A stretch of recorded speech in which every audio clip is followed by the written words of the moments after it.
Vale, ¿qué tal? Buenos días. Mi nombre es Jaime de Mora, vengo de CartoDB y vamos a hablaros un poco de la importancia de los datos abiertos y cómo ellos impactan al mejor funcionamiento de las ciudades y también de las empresas.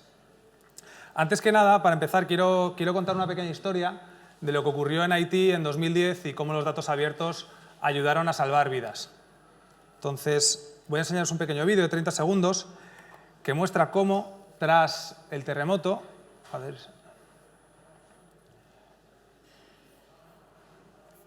ahora se muestra. A ver, vamos a darle un segundo.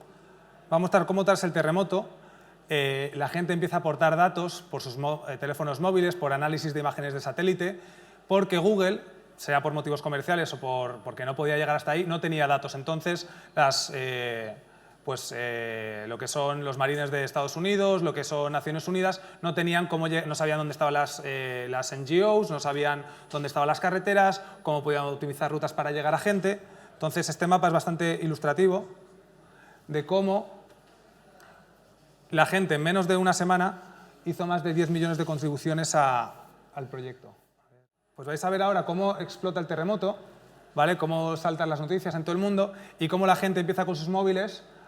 Todo lo que veis es gente haciendo contribuciones a OpenStreetMap, que sería el Wikipedia de los mapas, y mostrando dónde hay carreteras, dónde hay puentes, dónde hay caminos de paso, dónde están las estructuras como tal del país. Es decir, creando conocimiento y creando datos que sean luego consumibles por terceros. De esta manera salvaron cientos y cientos de vidas. No hay datos concretos de cuántas exactamente, pero sí hay testimonios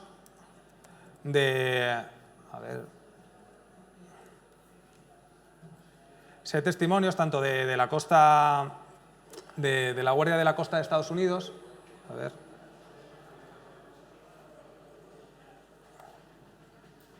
como también de los marines, de que sin los datos que la gente proveyó no habría sido capaz de salvar tantas vidas.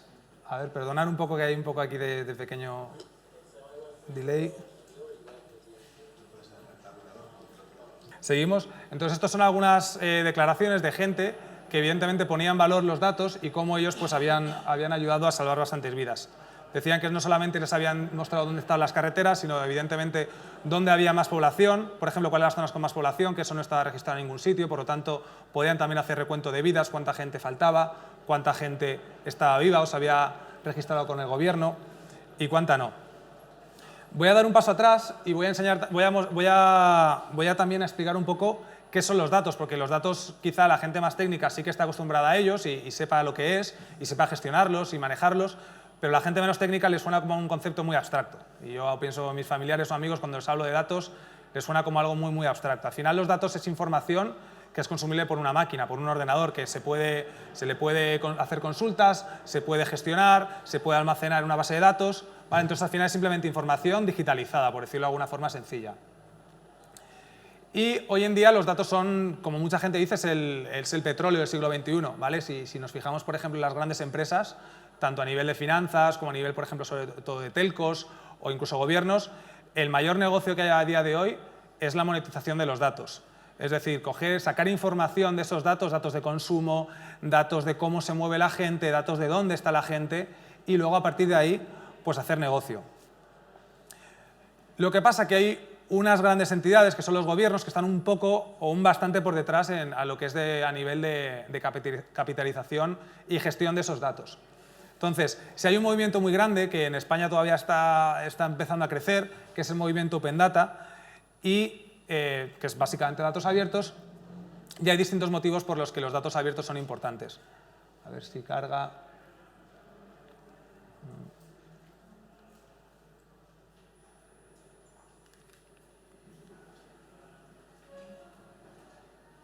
Se ha quedado congelado.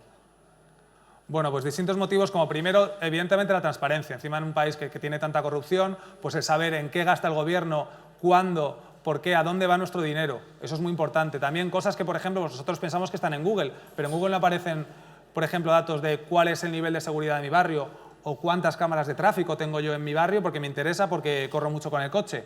Datos que están ahí, pero que nadie sabe sacarles partido.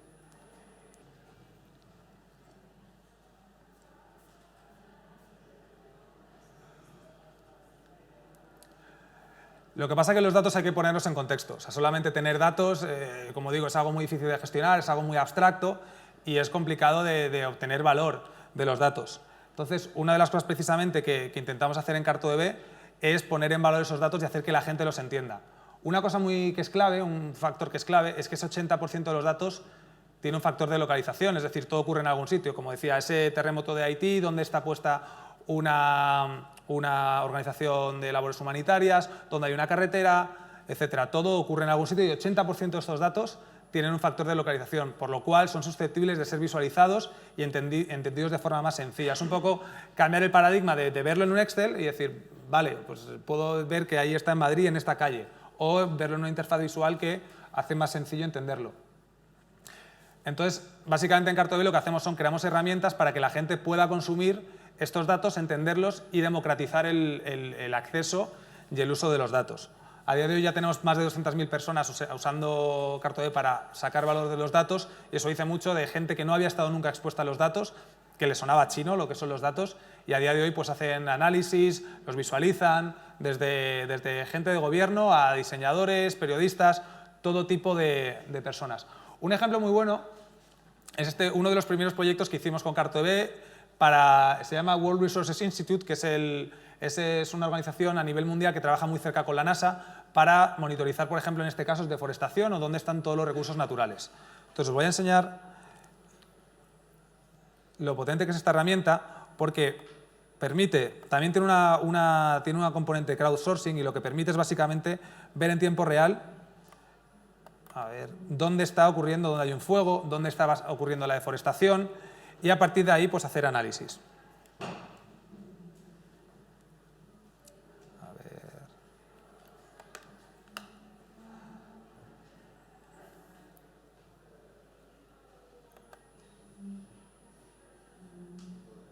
Está bien, está bien.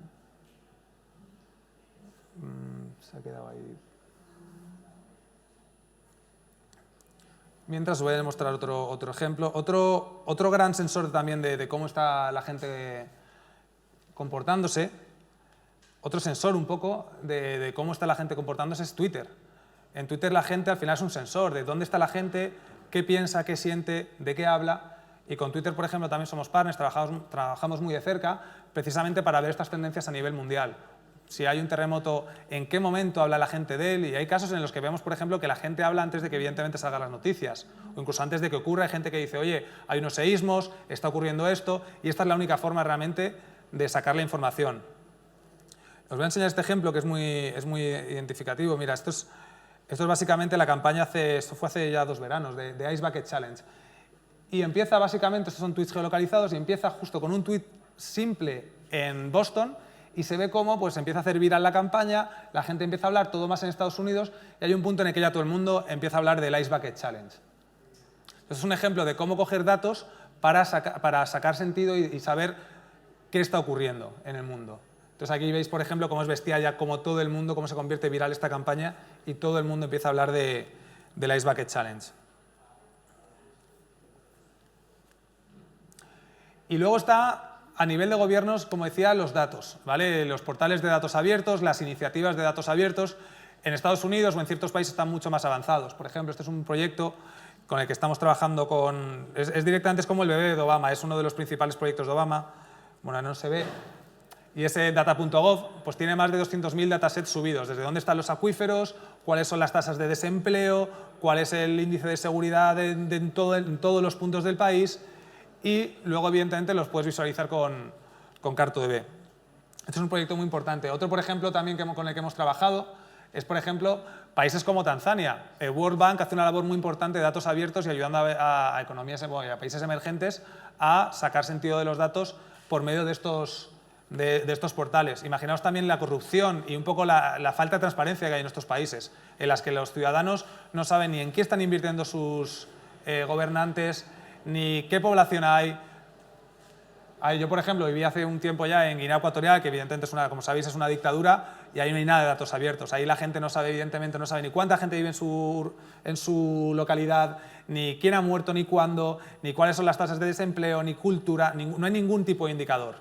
Y ya os digo, todo este cambio de hablar de datos y hablar de números está ocurriendo en la sociedad. Es algo que todavía está costando de aceptar y de adoptar, pero dentro de unos años la gente que sepa, va a haber un gap muy grande entre la gente que sepa entender los datos y sepa analizarlos y la gente que no, al igual que la gente que sabe inglés hoy en día o la gente que no, la gente que es más técnica o que sabe, ya os digo, hacer más cálculos con los números, la gente que no, sí que esto está ocurriendo, ya os digo. Por ejemplo, en Estados Unidos está mucho más avanzado este movimiento.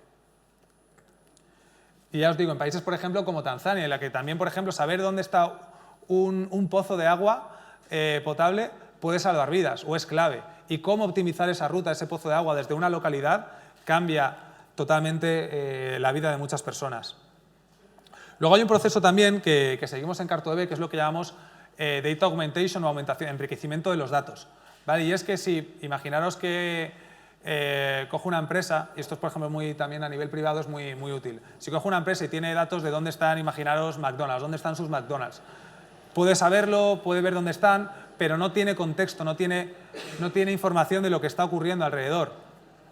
Entonces es clave darle contexto a esa información. Entonces nosotros lo que tenemos es un equipo de Data Scientists que básicamente lo que hacen es curar los datos, ¿vale? Y tenemos una serie de algoritmos por los cuales cuando tú subes tus datos los enriquecemos con datos sobre todo abiertos. Datos, por ejemplo, socioeconómicos, demográficos, tasas de desempleo, de todo tipo. Por ejemplo, este es un mapa muy sencillo, pero muestra un poco, y esto es utilizando el censo, pero solamente lo que pasa que el censo también, eso es otro problema de los datos abiertos, que a día de hoy muchos gobiernos o muchas entidades dicen sí, tenemos datos abiertos, pero están en un PDF, están en el BOE, y es imposible sacar nada de ahí, ni gestionarlos, ni nada. Entonces aquí, por ejemplo, pues vemos, ya quieras que no, ya con este mapa puedes ver un poco pues, dónde están las poblaciones. En azul es la población por debajo de 29, esta sería la moda, ¿vale?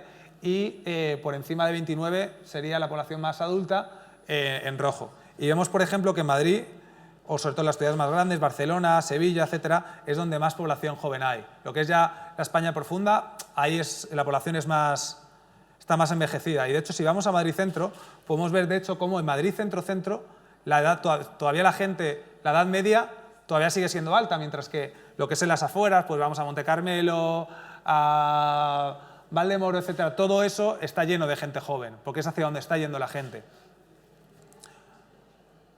Otro ejemplo muy bueno de lo que decía de la aumentación de datos, que es bastante potente, a ver si se carga ahora.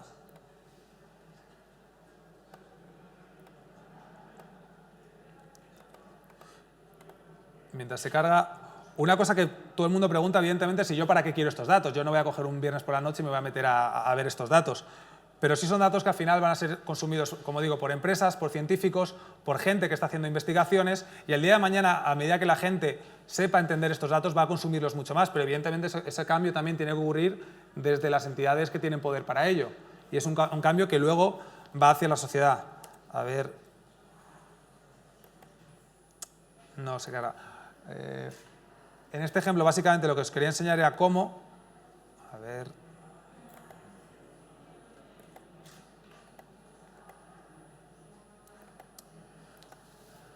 No se ve, no pasa nada. Este proyecto, por ejemplo, también, Nueva York es un ejemplo de Open Data muy claro. Ya os digo, Estados Unidos está muy avanzado respecto a todos los distintos países. Y Nueva York, datos que pueden ser tan sensibles como crimen. ¿Dónde ha ocurrido un crimen? ¿A qué hora? ¿En qué momento? Esa información la hace pública. Y esta aplicación es una de las aplicaciones más visitadas y más virales en Nueva York. Es una de las ciudades más seguras del mundo, pero a la vez pues, ocurre bastante crimen. Y nosotros tenemos una oficina en Nueva York y recuerdo nosotros un día pues, viendo la aplicación, porque está hecha con esta tecnología, y diciendo a ver cómo es un poco el crimen que está ocurriendo alrededor, ¿no? Y eres capaz de llegar a nivel de calle y ver exactamente en qué número de qué casa ha ocurrido un crimen, cuándo. Y puedes decir, coño, ayer hubo un robo justo en la esquina. Y entonces, ya os digo, es información que otra gente podría ver que es sensible y podría no hacerla pública. Pero en este caso, Nueva York, que tiene un movimiento Open Data muy grande, pues sí lo hace público. Una pena que no os pueda enseñar el ejemplo de más. Entonces, al final, todo parte de la premisa de que hablamos mucho de Smart Cities, ¿vale? Y de ciudades inteligentes, pero al final lo que tienen que hacer las ciudades es iniciativas como estas de Open Data al final para hacer ciudadanos mucho más inteligentes. Nosotros, desde nuestro punto de vista, intentamos proveer de tecnología y herramientas para sacar partido a estos datos, para abrir los datos, ¿vale? Pensamos que estamos cambiando el mundo, es un cambio que está ocurriendo poco a poco, pero que va a ocurrir más y más, y en ello estamos. Así que muchas gracias, perdonad los problemas técnicos y si hay alguna duda ahora encantado de resolverla. Muchas gracias.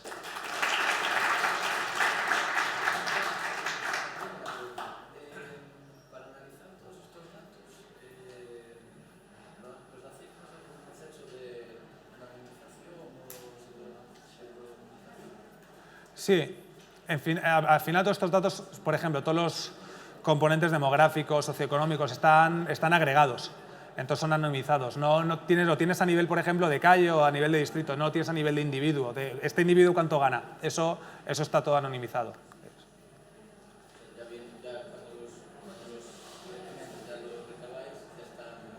Sí, están todos ya totalmente anonimizados. Gracias.